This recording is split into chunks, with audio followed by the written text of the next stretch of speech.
Chroma Squad. Introducing Power Rangers. Once upon a time, at a TV studio just like any other.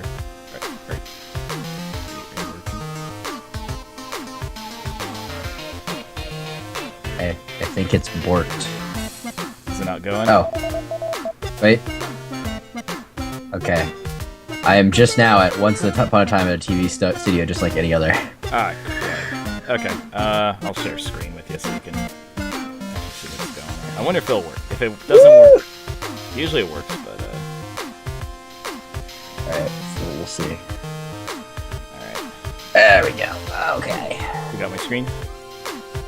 Yes, I do. Now then I can put the Twitch over Nya. I can put this over Nya. Okay. It's live.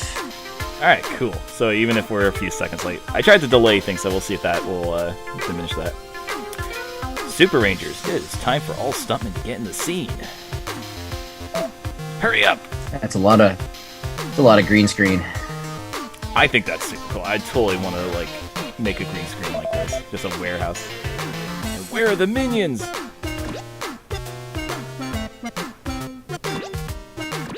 Very putty-esque.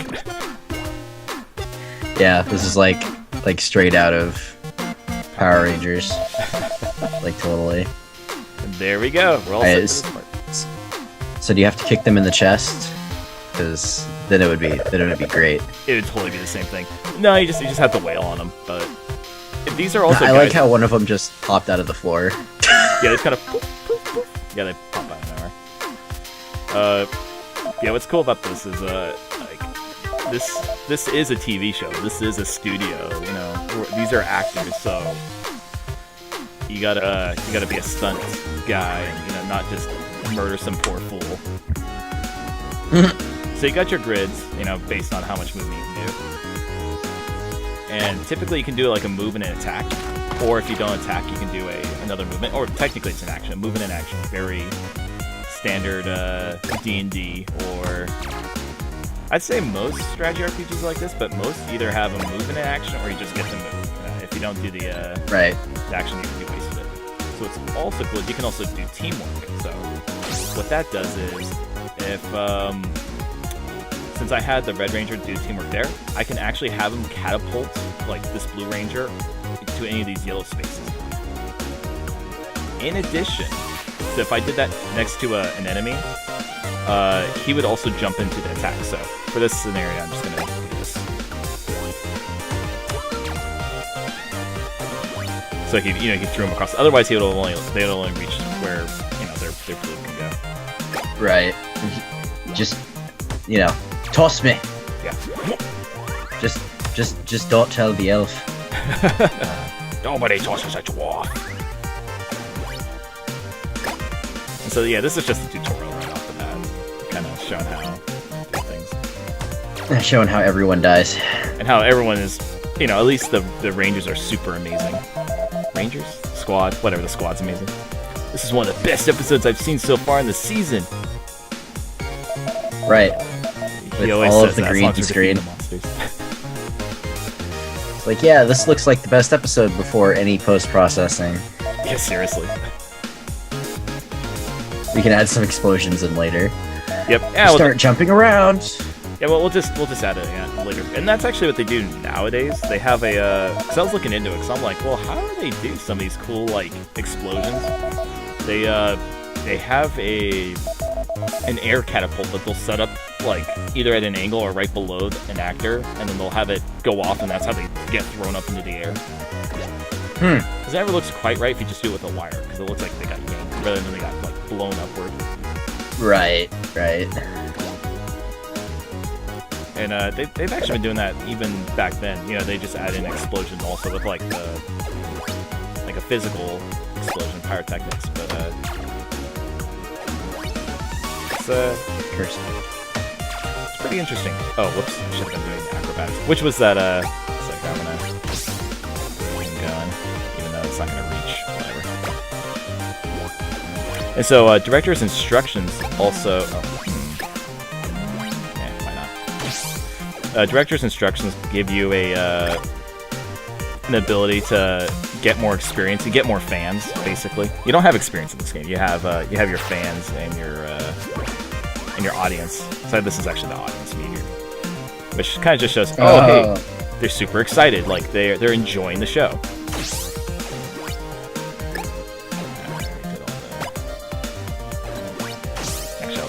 Everyone's so excited, the new episode of Chroma Squad's coming out. Which, I think that's super cool. They actually have, at the end of each episode, like, depending upon how well you did, people will tweet, they'll be like, oh my god, it was so cool. Or I imagine, that episode was garbage! Worst episode If you did poorly. If you did bad, which I actually haven't done yet. This game is not hard. You have done the worst ever. Yeah, it's definitely no Fire Emblem in the difficulty, which I did the medium difficulty, that's what I've done so far. So, now we get to see the team attacks. Oh, you know... Go ahead. Yep. Well, Fire Emblem's, like, difficulty is almost, like, pointlessly difficult. Like... It's stupidly hard. It's just like, oh, hey, so let's just, have this... Like, because the difficulty level's, like, if you play, like...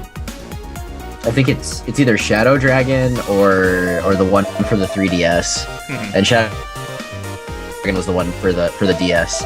On like Nightmare difficulty, like it's impossible to like for 90% of people to beat. Like I know a lot of people that played it. I just don't know anyone that's actually beaten it. Like yeah, the normal's hard enough in my opinion.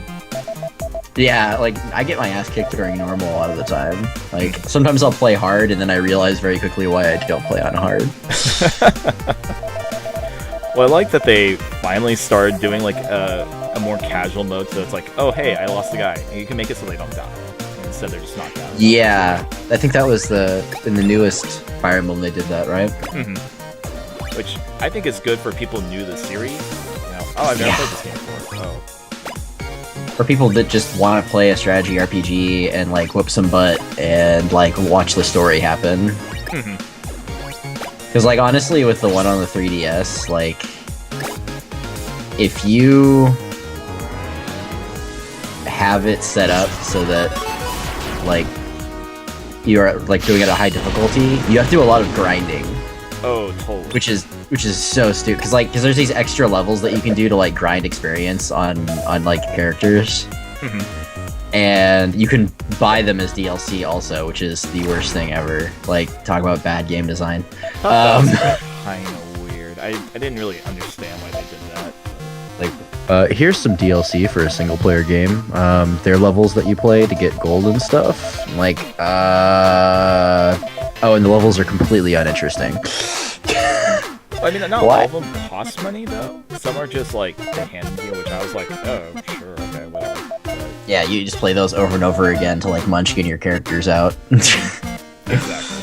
Which I just felt was kind of weird. Like, I like the way they did it in the first Fire Emblem for the Game Boy Advance, where it was similar to, like, this one, or, like, Banner Saga, where it was just like, hey, but you just kind of go through the game, and if you screw up, you might have to start the game over, or at least lower the difficulty. Exactly. Yeah, you played what you played. You you can't go back. So the storyline, like these guys. So these are stunt actors. They're like, hey, why are we taking like directions from this jerk ass director? So they're gonna start their own show. Which in this day and age is actually kind of doable. Back in the 90s, you get pointed and laughed at. There's no way you could, do anything like that. Nowadays, you just...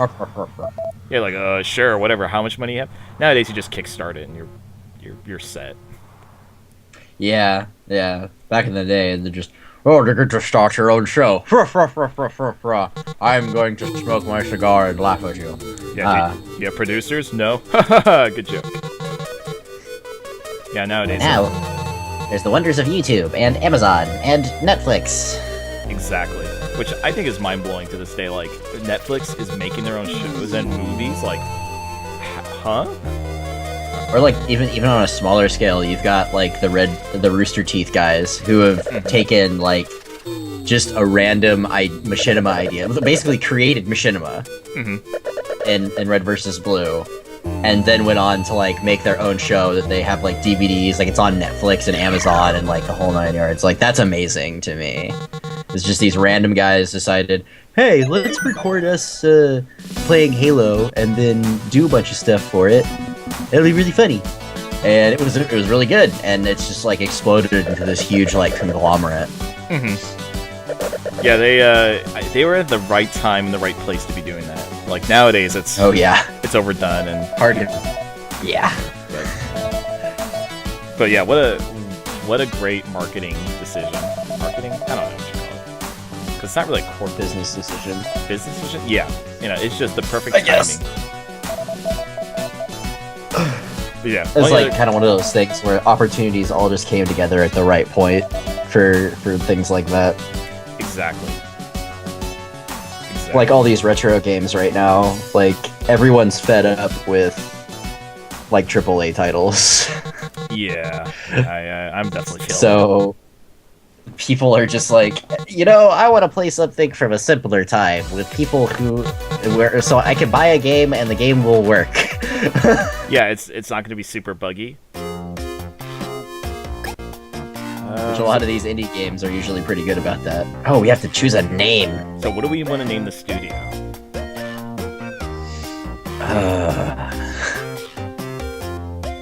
So my initial reaction is something like this, but no, we're not going to do that.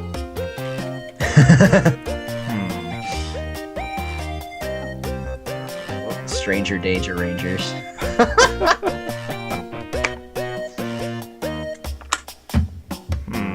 I have no idea. I am terrible with names. I once sat for 2 hours in front of a Skyrim screen going, okay, I made the character, but now what do I name him? 15 minutes later, I still have no idea.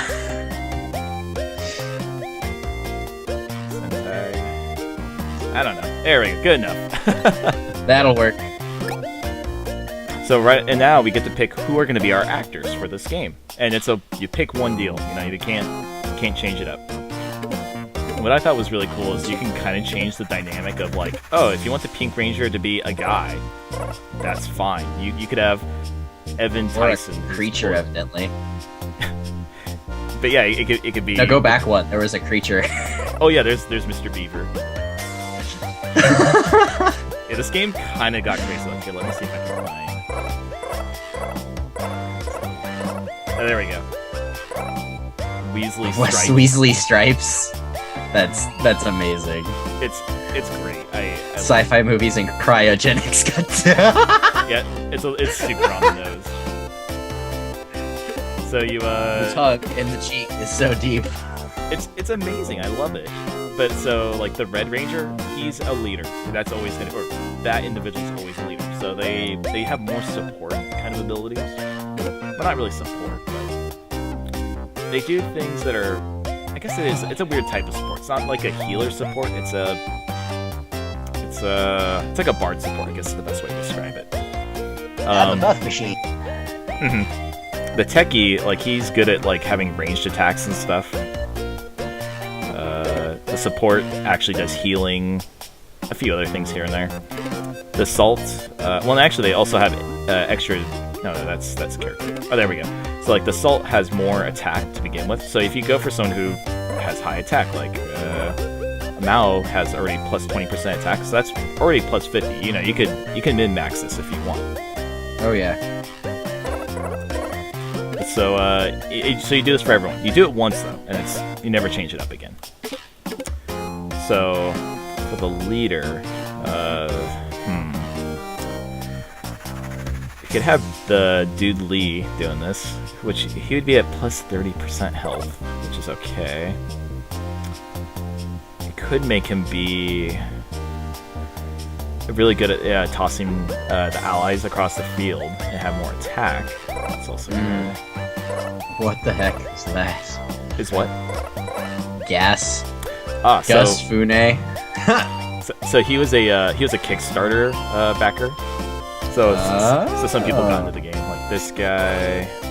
This is one of those games. This is one of those games. So yeah, I got Kickstarted and it's great. They don't really stand too much out of the way. They definitely fit. They're not like Gary Stews or whatever. Michonne. It's another little nod. There's a lot of nods to this game. Like I said, the tongue in the cheek is very deep. Is very, very deep.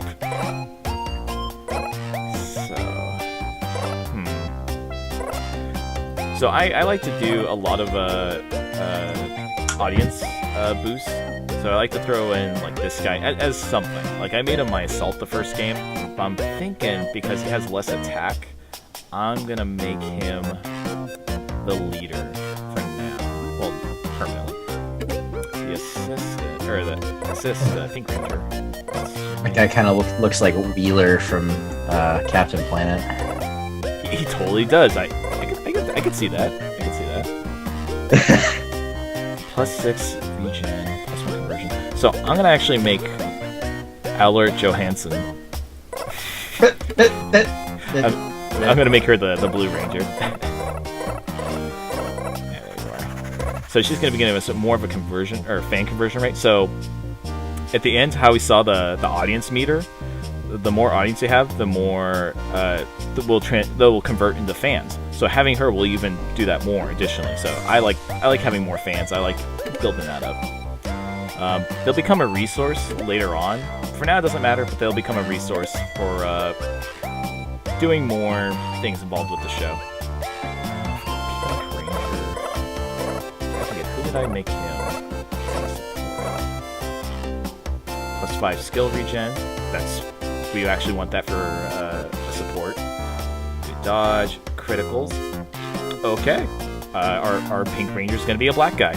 I like it. Let's see, for the Black Ranger. Dude, that Fro though, his Fro game is so strong. It's amazing. I love it. I wish I had a Fro. Wish I had hair, but say la vie. I'm gonna make Evan Tyson the assault. I haven't used him yet. I'd like to encourage him. The Scout is high movement. I think they get the he gets the daggers. They get the daggers. So I'm trying to think of who would fit as Yellow Ranger. I made it Mr. Beaver for my first playthrough because I was just like, I'm gonna just play this game for fun, and this game is so good. Sword damage. So everyone can use swords, but otherwise everyone has a specific weapon. Like the leader has a spear. The Salt, you can the Black Ranger. change all the colors and everything. You can change the colors. Yeah, we can make this whatever color this is. It's a color. Probably just better to keep it traditional though. Have the. It definitely makes it a little easier to remember. Like, wait, who's who? Because they definitely follow the tropes of the show. Well, more or less. I'm gonna make Weasley Stripes be Yellow Ranger. Alright. So say whatever you do, don't make the Yellow Ranger, girl, because she'll die. Yeah, that card's common. I'm sad now. Funny enough, actually, the Black Ranger, he originally was auditioning for the Blue Ranger. Interesting. But he was like, I'm gonna, and he actually is missing a finger on his left hand. But anyway. Yeah. I think I read that. But yeah, he's like, I'm gonna be the Blue Ranger. Oh, I don't know. Like, a nerd wouldn't dance. Can I do something else? And they're like, yeah, here, we got this for you. So. And then in the background, the producers were just like, what do we do about this black guy who wants to be the Blue Ranger? Shouldn't he be the Black Ranger or something? Oh, good. We don't have to talk to him about it. Oh, Jesus. It was super unintentional. They were not, and people are like, oh, they made the Black Ranger, and the Asians the Yellow Ranger. It's coincidental. They're just like, okay, we're just making a show. Because technically, they're all Japanese in the original show. Yeah, exactly. It's just like, I always thought that was really funny. Like, one of the most famous things of 90s kids' childhood is Power Rangers, which was basically just taking a Japanese show and bastardizing it into America. Just redub it, and nobody will know the difference. And no single kid did. I totally didn't until years later. It's like, wait, the Yellow Ranger's the guy? Huh. I guess he doesn't have boobs. Yeah, I guess you're right. So after each episode, we get emails, and so you can check them. And oftentimes you get to respond to them. There'll be stuff like fans will say, "Hey, did you see this thing?" You can give them feedback. You can buy new equipment for your rangers, your squad. So they start with really junky equipment, like let's see. All right, let's go in this equipment. So they got a cardboard helmet. Improvised suit, which to me it looks like a sweater, which I think is hilarious. They got cheap gloves, they got rain boots, they got junk to start with, because they had to give up their old suits. But you can buy new stuff, and you can even craft new equipment over time. But we'll get into that after this. I have to say, the comfy suit looks just like Half-Life 2, except it's like not orange, but like it looks a lot of the same style, I feel like. I could totally see that. I could totally see that. But so yeah, and you can further expand upon, maximizing certain abilities, how your playstyle you want to do. So everyone can equip the sword, if you roll any. Everyone can equip the pistol. And so when you're a ranger, you can either just do a straight up, you run up and punch a guy, or you can use your attack. Your attacks have cooldowns, but it'll make sense once we see in this next one, because I'm sure the director will be like, "Oh, no, we just have to." But we'll show it off. It'll happen. It'll be cool. Sentai guys. Sentai guys. This is the most bizarre group ever. I'm not sure why Mike Tyson's here. He's just like, No, I gotta punch some guys. C-A-L-A-T-T. What? C-A-L-A-T-T. That's not an era-specific joke. The first time I ever heard Mike Tyson's voice, I tripped total balls. I couldn't even handle it. I didn't believe it was his. I thought it was a joke. I'm just like, okay, that's kind of funny. No, that's actually his voice. That's obviously how he became such a great fighter, because no one gets through elementary school with a voice like that. There's no way to survive unless you beat the hell out of everyone else.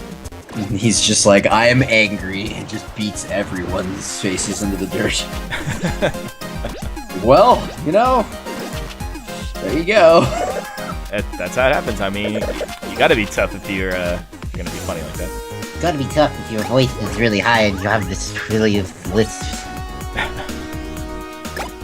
I think the first time I ever really heard his voice was when I saw the first Hangover movie. Yeah. And I was just like, what is going on? I don't understand. Ah, damn it. That's right, I forgot he But Wait. Yeah, no, he has a cool voice. I remember I saw the Evander Holyfield fight with him back in 97 or something, 96. I saw the magazines the day after that happened. I don't even know, I'm not a boxer fan, really. I mean, I think it's cool, but I don't really watch it, especially not when I was a kid. But it just happened to be one of those, oh, HBO's on, okay. Maybe it wasn't HBO, whatever it was. And just, yeah. I totally saw the ear bite, and I was just like, that just happened? I think that was everyone's response. It's like, wait a second. Yeah, did he just what? talk to him, or did he, no, he just bit him in the ear. Wow. And something came out. Oh, that's blood. Yeah, he just bit a chunk of ear off. That's not good. That's not good at all. That's what happens when you take so many drugs. I will not lose this battle. Yeah, they have a lot of little cool phrases. You bit my costume. Oh boy, I need to. Okay, good. This is fine. You reap what you sow. So when you chromatize, you turn your cool rangers. Oh, I should have named them Ginyu. That is very reminiscent. Yeah, seriously. I was like, that's very reminiscent of the Ginyu Force. Oh man, that would have been so good. Oh well, it's fine. Let's get that last acrobatics out of the way. And then the other cool thing when you chromatize, which Usually you have to work up to it, but sometimes you start with it. You also fill up all your health, so again, it definitely feels like this game's not nearly as hard as Fire Emblem. Oh wow! Hello, sword. Kaboom! Yeah. So he's just equipped with a sword. He doesn't have his spear, the weapons specific to him. And I think all of them just have pistols or swords right now. Transit Mancer. That's good. I will make all of your stoplights red and cause your commute to last 20 minutes longer. No. But not right now. Come back for you later. None of your business. It's none of your business. Like, turned into like an old, like, 20-pack a day smoking grandma there for a second. That's good, honey. It'll be just fine. Yeah, what I really love about this game is very meta. Because, again, you're playing actors, and they're just like, oh yeah, we're making a show. What was the deal with that guy? I don't know. And they have a brain in a jar. Like, how can you even, like, rationalize that? Oh no, it's cool. We'll just make it a prop. It'll be awesome. I had a... All of this makes total sense. There's nothing wrong with this story. You don't think about it too hard. It'll be fine. It'll be fine.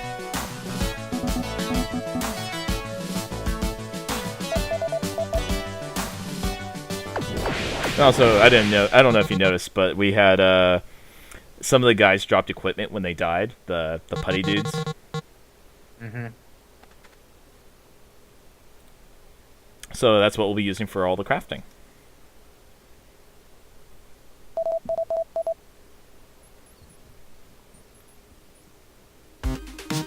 Oh god, that's right, I forgot about this guy. So our first boss is a dude in a cardboard box. They're so late boxing box. This won't happen again, I'm sorry. Back to our lines. Guys, I need to. I'll turn you into cardboard. Get me wrong, Mike. I'm cardboard. Oh, the pun. The pun. I love how they just appear out of the scenery too. They're just like, oh, open a door, jump out. Hey, this circle. So, what's also a neat little clever thing to this, these are all squirrels if you look carefully. And so they're all based off of like animals, which I love when they have themed minions, which is that's pretty much a trope in all these kind of shows. Weak nutcracker. Da da da da da da. Bam. Alright, Mike. Go fight him. We're gonna crack your nuts. Oh, that would have been so good that they did that joke. Ah, well. Say la vie. You can't get them all. I wonder if I can... I think it'll be out of range. Would have been even better if they were like, we're gonna crack your nuts. And then they were just like, you're too weak to crack our nuts. You're gonna what? Oh, no! No, please don't do that. My voice will go up 3 octaves. I just can't survive such an embarrassment. My nuts! That's a lot of nuts! My nuts! That's a costume. It's just a costume one. Okay, so I just don't attack the boss. That's gonna be easy enough. Ooh, crits. Very satisfying.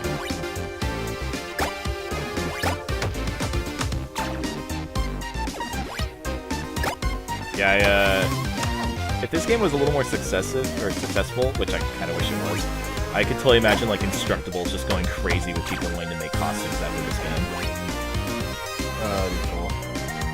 Okay, so I really shouldn't waste this heal, but I'm gonna do it. So your first heal is his first heal is the heal Dukin. Ta-da! I love that. Everything's an in-joke.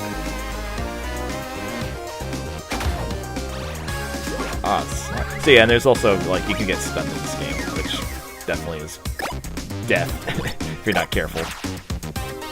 And he dodged me. Okay, this is getting a little trickier. Okay, we're good. So yeah, if you follow the director's instructions, you get more fans. Or not fans, you get it fills up your audience bar a lot more, which is pretty important if you want to make extra money and stuff and make more fans. And so you actually have a fan quota at a certain point in the game. It's like, oh hey, if you haven't been making fans, if you've been screwing up, you might fail because you haven't gotten enough fans. It's honestly not that hard to make fans. Just do what the director says. Like a terrible deadpan joke. It's like, guys, we got a whole bunch of new fans today, and like you walk into a room, there's like a ceiling fan and a floor fan and a oscillating fan. So terrible.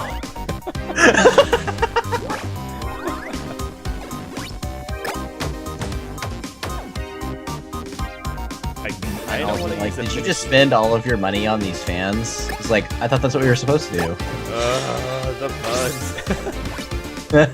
All these things. But guys, now what am I gonna do with all of these fans?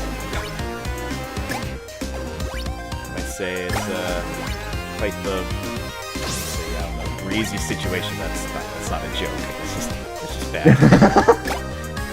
Well, we're forcing it a little bit here, ladies and gentlemen.